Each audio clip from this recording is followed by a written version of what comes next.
اعوذ باللہ من الشیطان الرجیم بسم اللہ الرحمن الرحیم۔ میری معزز ماں اور بہنوں، السلام علیکم ورحمۃ اللہ وبرکاتہ۔ آج ہم نے سورۃ البقرہ کی آیت نمبر 97 اور 98 کا ترجمہ پڑھنا ہے انشاءاللہ۔ بسم اللہ الرحمن الرحیم۔ قل من كان عدوا لجبريل فإنه نزله على قلبك بإذن الله مصدقا لما بين يديه وهدى وبشرى للمؤمنين۔ قل کہہ دیجئے، من وہ شخص جو کانا ہوا عدو و دشمن جبرائیل کا، یعنی وہ شخص جو جبرائیل امین کا دشمن ہوا، فَإِنَّهُ بے شک وہ نزلہ یعنی وہ کتاب نزلہ وہ اتری ہے علی قلبک آپ کے دل پر بإذن اللہ اللہ کے حکم سے، بے شک وہ کتاب آپ کے دل پر اتری ہے بإذن اللہ اللہ کے حکم سے۔ یعنی جبرائیل امین تو صرف ایک سفیر کا کام تھا، کتاب جو اصل بھیجنے والے ہیں، جو وحی آپ صلی اللہ علیہ وسلم کے پاس آتی تھی، وہ بھیجنے والے کون؟ اللہ۔ جبرائیل امین تو صرف سفیر تھے، ان کے ساتھ آپ کی دشمنی کیسی؟ وہ اس لیے دشمن سمجھتے تھے نا، وہ کہتے تھے کہ جبرائیل امین ہماری خفیہ باتیں جو ہے نا، اور جو ہم اپنے دل میں چھپ کر آپ صلی اللہ علیہ وسلم کے خلاف یا کوئی سازش کرتے ہیں یا کوئی ایسی بات جو ہم آپ سے چھپ کر کرتے ہیں، تو وہ جبرائیل امین آ کر اللہ کے حکم سے آپ صلی اللہ علیہ وسلم کو بتا دیتا ہے۔ اس لیے وہ جبرائیل امین سے کیا تھے؟ عداوت رکھتے تھے۔ تو اللہ تعالیٰ فرماتے ہیں کہ جبرائیل امین سے عداوت تمہاری کتاب نہ ماننے کی وجہ نہیں ہو سکتی، کیونکہ کتاب جو ہے وہ تو اللہ کے حکم سے اتری ہے۔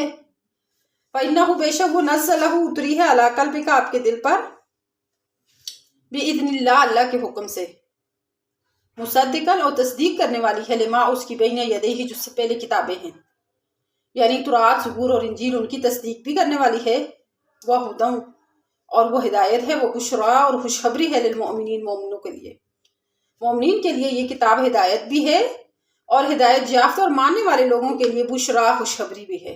من جو کانا ہوگا عدو للہ اللہ کا دشمن ہوگا، وملائکتہ اور اس کے فرشتوں کا دشمن ہوگا، ورسلہ اس کے رسولوں کا، وجبریل اور جبریل امین کا، ومیکال اور میکائیل علیہ السلام کا، فإن اللہ عدو بے شک اللہ تعالیٰ بھی دشمن ہے للکافرین کافروں کا، یعنی ایسے کافروں کا تو خدا خود دشمن ہے جو اللہ کے رسولوں سے، اس کے فرشتوں سے عداوت رکھتے ہیں، تو ایسے منکرین سے اللہ تعالیٰ خود عداوت رکھتا ہے۔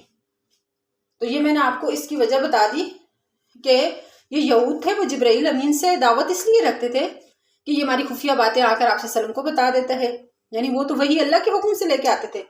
اور یہ میکائیل علیہ السلام کے بارے میں کہتے تھے نا، میکائیل کیا خوب ہیں، بارش کا انتظام کرتے ہیں، بارش برساتے ہیں، اور وہ کہتے تھے کہ اگر یہ وہی لانے والا جبرائیل امین نہ ہوتا، میکائیل ہوتا، تو ہم اس کی بات مان لیتے۔ تو اس پر اللہ تعالیٰ رد فرماتے کہ محمد صلی اللہ علیہ وسلم آپ ان سے کہہ دیجئے کہ جو شخص جبرائیل سے عداوت رکھے گا تو سن لو، فَإِنَّ اللَّهَ عَدُوٌّ لِلْكَافِرِينَ ایسے کافروں کا خود اللہ تعالیٰ کیا ہے؟ دشمن ہے۔ یعنی جبرائیل امین سے عداوت یا اللہ تعالیٰ کے دوسرے فرشتوں سے یا اس کے رسولوں سے عداوت، یہ اللہ تعالیٰ کی عداوت کو دعوت دیتی ہے۔ ایسے لوگوں سے اللہ تعالیٰ بھی بغض اور عداوت رکھتے ہیں۔ تو اللہ تعالیٰ ہم سب کو اس قسم کی غلط فہمیوں سے پاک رکھے، اور ہمیں جو ایمان مفصل اور ایمان مجمل ہے صحیح معنوں میں اس کو پڑھنے اور اس کو اپنے دل میں رچ جانے اور بس جانے کی توفیق اللہ تبارک و تعالیٰ ہمیں دے۔